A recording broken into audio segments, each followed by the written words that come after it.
The following is a listener-supported ministry from the Grace Evangelical Society. 1 Peter 3, verses 1 through 7 says that a wife can win her husband to the Lord without a word.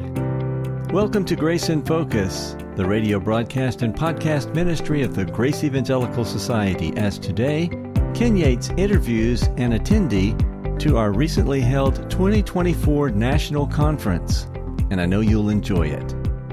Find out more about the Grace Evangelical Society at our website, faithalone.org.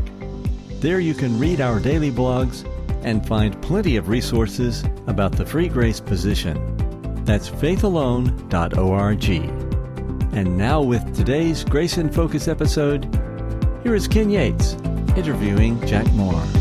I am here with a special guest, and we are at the National Conference, the annual National Conference out at Camp Copus outside of Denton, where the topic of the conference this year is on 1st and 2nd Peter.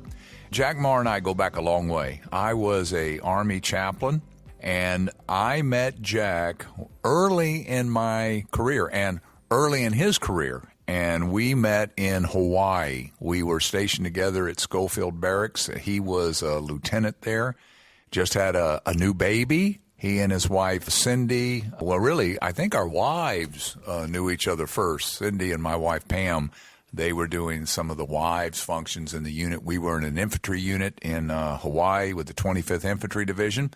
And Jack went on to have a very illustrious Army career. He did much better than I did. But Jack, welcome. Why don't you tell us a little bit about yourself? Sure, Ken. You're correct. We both were together in Hawaii. It's a unique aspect where I'm excited to be here at the conference this year, finally. I'm maybe unique in typical GES adherence in that this is all I've really ever known about Christianity, and that's down to you. It's interesting that we started the conference and Ken talked about an alternative way to look at now I'm going to remember this. I was dealing with in 1 Peter chapter 3, Peter says to wives whose husbands are disobedient to not preach at them, not to say a word, but to conduct themselves and to do deeds or to do works. And Jack reminded me of something about Hawaii, but I'll let you, sure. You know better than I do. I mean, that was the regimental motto for the battalion that Ken and I were in together was deeds, not words, which was just kind of an irony. But the passage that Ken talked about that I thought was interesting. My wife married me unequally yoked. I was raised Catholic. We had not talked in detail about faith, as most couples might, perhaps much to the chagrin of her parents. My parents, I don't think, thought as much about it. But we had decided that we would pick one when we had our first child. And I think Cindy had thought about this much more than I did. I was trying to figure out my new Army career. Of course, much like with Pam, we had taken some young ladies out of the American South and put them down in Hawaii, which is almost like a foreign country, and away from family and the things that they know. And so Cindy did not preach to me on this topic. What she did is she found an artful way around it was she outsourced that to you. And so I came as we knew that she was pregnant, and we talked about, I kind of talked to you about what our plan was. Your solution was to invite us to a Bible study. And so we started to, for the first time for me really ever, study the Bible together at your home with your kids. And the whole environment, everything just clicked for Cindy and I. And it was probably about 9 or so months later, almost a year. And then it kind of hit me like a thunderbolt, and the understanding came, and I recognized myself as saved because I did believe. And that's because I won't say that anyone personally spent time and drug this out of me, but it was putting me into an environment where I could study and learn and understand for myself, which was novel because that was not the background that I'd had as a young man. So, since then it's been awesome to count you as a friend, and everything that I look at and that we've done. That's almost 35 years now. We used the GES map to find our churches.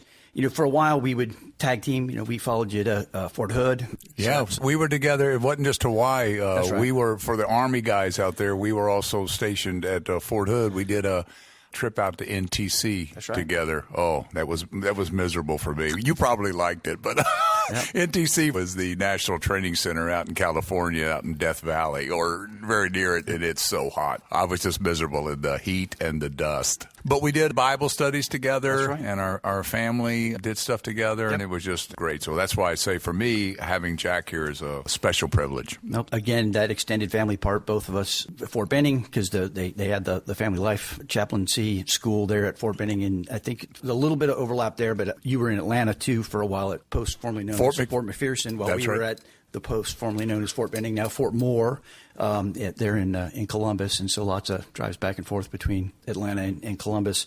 And then it got a little bit harder, but always considered the Yates our closest Army friends. So. Well, we did too. Yeah, I forgot we were there at. I was at Benning 9/11 when 9/11 hit. We were in that building together. You are invited to subscribe to the Grace Evangelical Society's YouTube channel. You will find our Monday, Wednesday, and Friday videos there, enlightening and encouraging, and even probably humorous at times if you like Bob Wilkins' humor. Indeed, you will get biblical truth about free grace themes like faith alone for eternal salvation and why the Grace Evangelical Society is 0 point Calvinistic. We come your way 3 times a week at the Grace Evangelical YouTube channel. Check it out and tell a friend about the Grace Evangelical Society. Well, you also have one of your sons with you. That's right, Sam. And I just want to put a plug out, and maybe you can add some info on that. But we're trying to do stuff for the young folks here. You know, what we call them, young adults, and Sam would certainly qualify for that in his early 20s. And they had some functions with him here, so he's with you here, and so. What's that kind of like for you guys? I'll go back and I'll make one statement. I retired from the Army in 2014. I've been working initially in Columbus, now in the Atlanta metro area. And we've wanted every year in those last 10 years to come to the conference. But it always happens the week before Georgia schools are let out. And so Sam's younger sister is in high school now, was in middle school. So it's tough to pick up and leave during that, just for attendance purposes. But Sam just graduated a year ago from the University of North Georgia, which, like Texas A&M, has a full corps of cadets. He elected not to go into the Army after that, but did enjoy the living the military life while going to college. And then when he came back home, what he decided he wanted to do was pursue his Master's of Divinity and continue his studies in a religious way. So he's attending the online course from his room, which his mother and I are happy to have him at home. And what Jack is talking about is the Grace Evangelical Society Seminary that we've started. I guess it's been going on about a year now, where you could take courses online. And it's great to come home and for me in the evening and find Sam and his mom. To Sam passing on something that he just learned in the course from the GES ministry, and then sharing that with his mother. That's always awesome. But I imagine in a year or so, when Phoebe graduates from high school, then we'll try to be regular fixtures to get out here, because it's been great. Sam and I drove out here from Georgia. That was his own adventure. We brought a camper, and yeah, Jack and Sam are I visited his camper last night. He's definitely living high on the hog. He's not suffering here.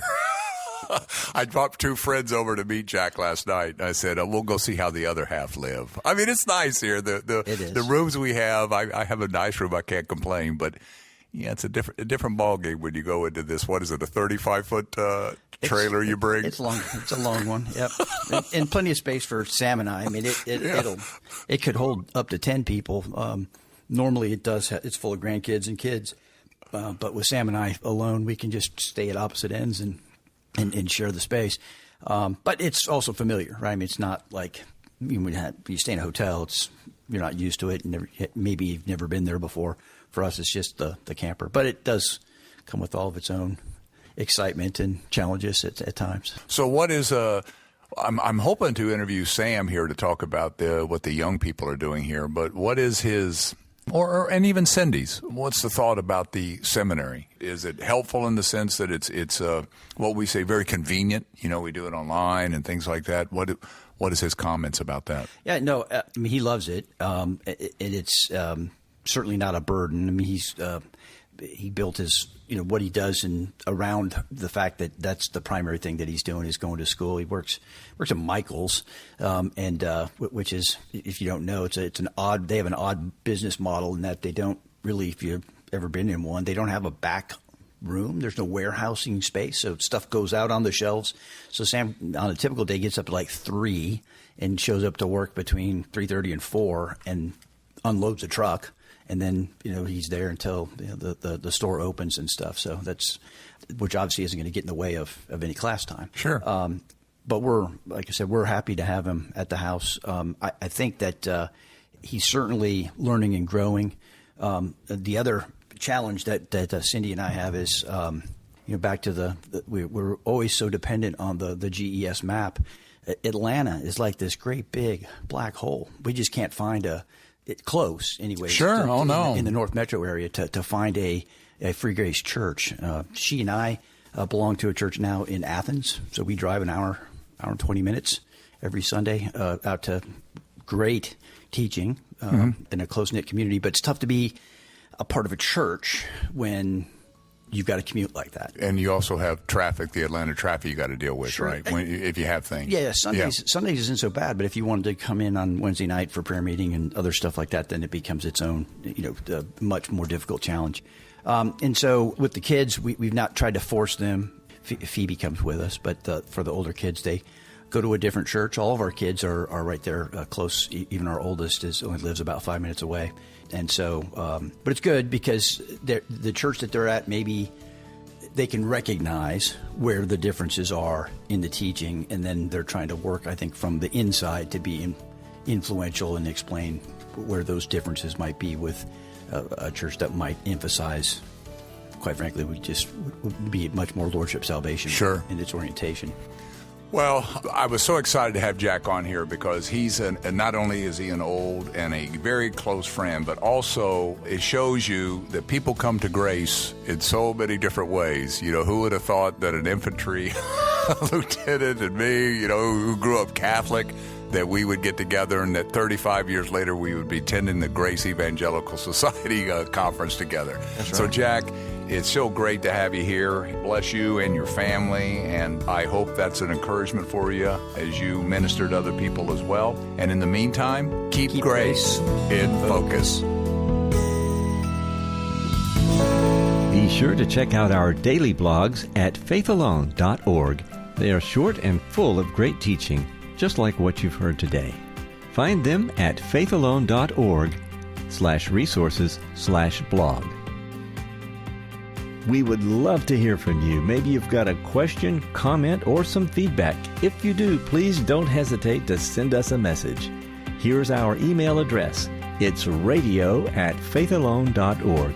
That's radio@faithalone.org. And when you do, very important, please let us know your radio station call letters and the city of your location. On the next episode, how do GES books and blogs get translated into other languages? Join us for that. And until then, let's keep grace in focus. The proceeding has been a listener-supported ministry from the Grace Evangelical Society.